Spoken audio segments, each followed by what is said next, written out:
I got a hell of a smile on because I just had a little conversation with my girl. This crazy woman right here.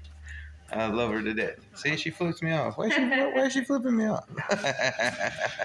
Anyways, we're just here talking about the cars and all the work that goes into these cars and the craziness that happens to our bodies when we're actually working on these cars. They go through hell and back and crazy high waters and everything of that nature. She's over here mixing Bondo, trying to get the spreader clean. There's definitely ways of doing that to getting it right. But anyways, I started this video, to let people know, like before you ever start a project and get into a project, know what you want. Know what you want to get your hands into and how much money you want to spend and what kind of people you want to do the job and what kind of dedication comes from these kind of people that do this kind of work. Because at the end of the day, it's like I have to make my own dedication pop here. Like these people got to understand how much work I'm doing to these cars. And if they don't understand what's going into these cars, like what do I got to explain and give to these people? You know what I'm saying? I've been a custom painter for a long, long time. There's a difference between a painter and a sprayer. There's a lot of sprayers out there. They know how to spray the material and all that, but they don't have a lick of knowledge of how to break down the molecules and chemicals into making things work for their own benefit. And, a lot of people would say I'm doing a lot of Bondo work on this car. That I've got way too much Bondo and that's not the right way, and I should stud weld it and I should do the metal work and I should do all that. But before we get into that conversation, we got to ask how much of a budget does a customer have? This customer is I'm gonna say anywhere from 50 to 60 years old. This is his shop. He's been a mechanic by trade, so he understands, how much can go into these cars and the work and labor that goes into them. And what I seen was a man that really wanted to get his car done. He did all the work and put an LS Escalade motor in this El Camino. He put a 6-speed automatic transmission in it. So when I seen him speaking, he was very happy about his car. Like he was very, very intrigued with all the work that he put in it, And when I see people that do that, it touches my heart because I know exactly how much work he's put into it, And me being a painter, I want to give him a job that he's happy with. And not only a job that he's happy with, something that he can cherish for a while. Or he's a hustler and he wants to flip it. And there's nothing wrong with that, There's nothing wrong with me being able to give him that. Because without me, he wouldn't put himself in that situation to be able to do it. And just like I was telling my girl, I could sit here and charge him 20, 30,000 for this type of work. And he would probably fall down to the ground and I'd have to pick him up and tell him, hey, it's all right, man.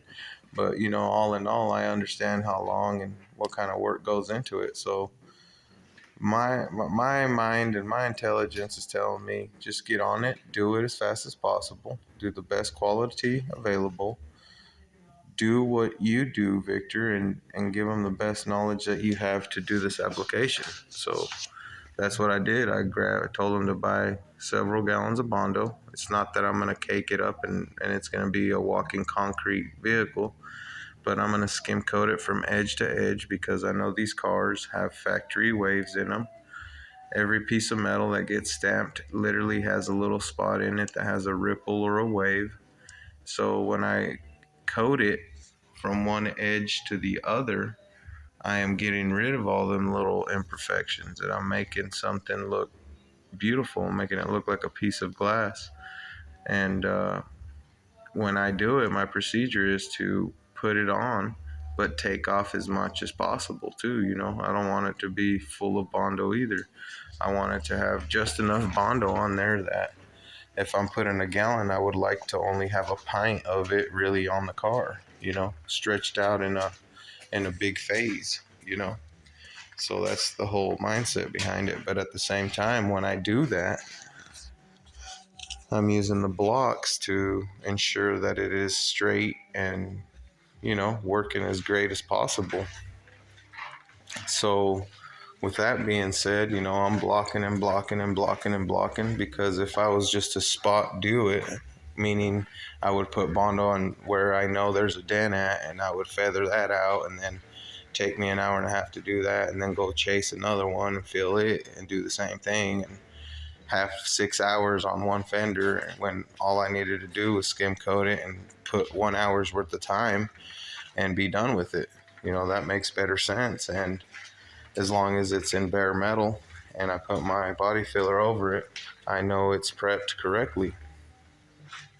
And with that being said, once it's all nice and flat, I get my primer and I put it on and ensure that it's going to be sealed. I try to use a polyester fill primer, not because I want to put more material and fill it and do all that, because a lot of people like to talk shit and say it's a sprayable Bondo, which it is. It's like a gel coat. But the reason I do it is because I can finish off my body work in 80 grit and then lightly hit it with 180, and it's just enough of a mechanical bond that the primer is going to soak up, grab them scratches, and hold on forever. So with that being done, I know that it's going to be a product that's going to be hard as a rock, and it's not going to ever go away, shrink, crack, bubble, none of that. It's going to seal it and trap any kind of imperfection that wants to keep coming out. So once all that's said and done, I hit it with some 180. After it dries, I 180 block it. In some areas, I'll use 80 again just to get it down flat and get rid of any kind of texture that it may have. And then once I think it's nice and flat, I'll hit it with some 180, flatten it down even more to get rid of the 80 grit scratches. And then I'll come back and I'll mix up the same primer and reduce it down to a consistency of like almost like water. Instead of it being like a molasses type of viscosity, it would have a more water-like, viscosity. So when I spray it with the high pressure, it's going to be spraying it enough to build, but just enough to look just like clear coat when it comes out my gun.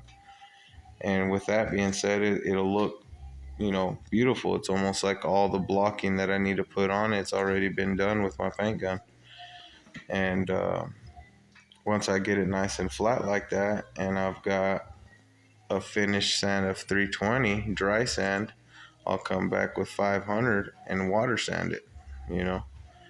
Water sand it as much as I can, make sure that it's being took care of and all that, where there's no bare metal showing or none of that. And if there is a spot like that, or I have too many areas that are breaking through where you see Bondo or you see metal, I will spot prime it to where it doesn't have any of that, and continue, And once I feel that it is in a perfect state, then I would mix my color and go from there.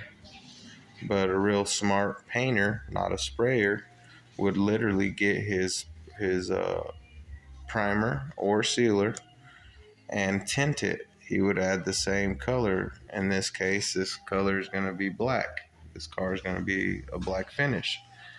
I would go to O'Reilly's or wherever my paint mixing station is, and I would go over there and tell them what I need to do, and that's go and get some of the black mixing color, and I would mix it in my sealer, or I would mix it into the primer. Before I apply that last coat, uh, my paint and primer would be close to the color that's being applied, in this case black. I would add, if I have 1 quart of sprayable primer or sealer, I would add a pint or at least a pint of black into it, and then I would mix it, and it would get pretty close to the